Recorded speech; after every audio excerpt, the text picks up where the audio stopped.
साथियों, Godara help channel पे आपका बहुत बहुत स्वागत है। और आज एक हम नए टॉपिक के साथ हाजिर हुए हैं कि अपने स्वार्थ के लिए किसी को नहीं सताना चाहिए।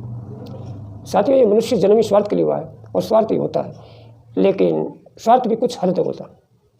केवल अपने स्वार्थ के लिए किसी को दुख देना, किसी को सताना अच्छा नहीं है। जैसा हम अगले के साथ करते हैं वैसा ही हमें वापस मिलता है। पहले के ज़माने में कहा जाता था कि अगले जन्म में मिलेगा, लेकिन अब तो हाथों हाथ मिलता है। अगले जन्म का इंतजार करने की ज़रूरत नहीं है। अगर आप किसी के साथ कांटे बोओगे तो आपको फूल नहीं मिलेंगे, आपको कांटे ही मिलेंगे। और उम्मीद भी कैसे कर सकते हो कि अगले को सताया है, अगले को परेशान किया है और आपको अच्छा मिले, ये हो नहीं सकता।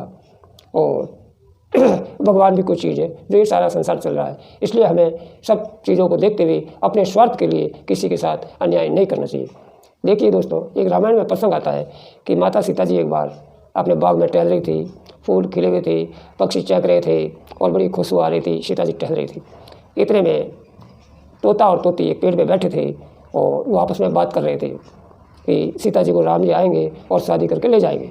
तो सीता जी को पशु और पक्षियों की भाषा जानने का पता था, तो उनको पता चल गई। तो सीता जी ने सोचा कि ऐसा इन्हें कैसे पता है। तो तोते और तोती को अपने पिंजरे में कैद किया और पूछा कि और क्या जानते हो आप बताइए। तो तोता तोती ने कहा कि हमें तो आपको देखा तो विचार आया और जो हमें पता था वो हमने बोल दिया, अब हमारे पास आगे कुछ जानकारी नहीं है। सीता जी ने आगे जानने के लिए अपने स्वार्थ के लिए तोते और तोती को एक पिंजरे में बंद कर दिया।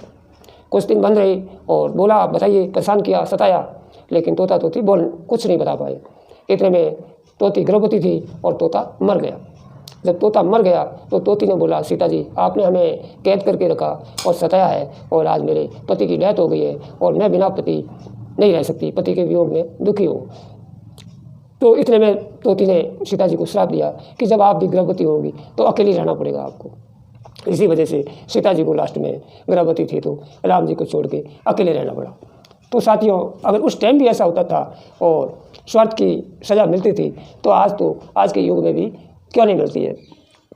तो अपने स्वार्थ के लिए इंसान को दूसरे इंसान को दुखी नहीं करना चाहिए। हाँ ठीक है, समझ में आता है कि कुछ हद तक आदमी को स्वार्थी होना चाहिए, क्योंकि संसार में जीना है तो कुछ स्वार्थ रखना पड़ता है। लेकिन अपने स्वार्थ के लिए किसी दूसरे का नुकसान करो या दूसरे की जान चली जाए तो ये तो मुमकिन नहीं है और ये ठीक भी नहीं है। इसलिए अपने स्वार्थों के लिए किसी को नहीं सताना चाहिए। आज तक जितने भी लोगों ने अपने स्वार्थ के लिए दूसरों को सताया है उनको सज़ा मिली है और आज के टाइम में तो हाथों हाथ इसी जल में मिलती है। इसलिए ये वीडियो आपके सामने लाना और स्वार्थ के ऊपर बोलना का मकसद ही यही था कि साथियों, आज जो ये संसार है वो भौतिकवाद का ज़्यादा है। हर आदमी अपनी सुख सुविधाओं और मौज मस्ती के लिए इतना स्वार्थी हो गया है कि अगले का ध्यान भी नहीं रखता है। अपने 100 रुपये के फ़ायदे के लिए अगले का हज़ारों रुपये का नुकसान कर देता है। हाँ, अगर आपको 100 रुपये का फ़ायदा है तो उस फ़ायदे के लिए कीजिए, लेकिन अगले का हज़ारों का नुकसान तो मत कीजिए।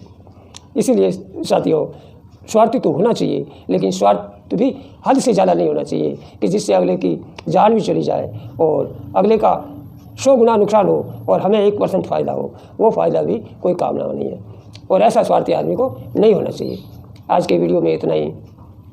वीडियो अच्छा लगा तो लाइक करें, शेयर करें और चैनल को सब्सक्राइब करें। जय हिंद, जय भारत।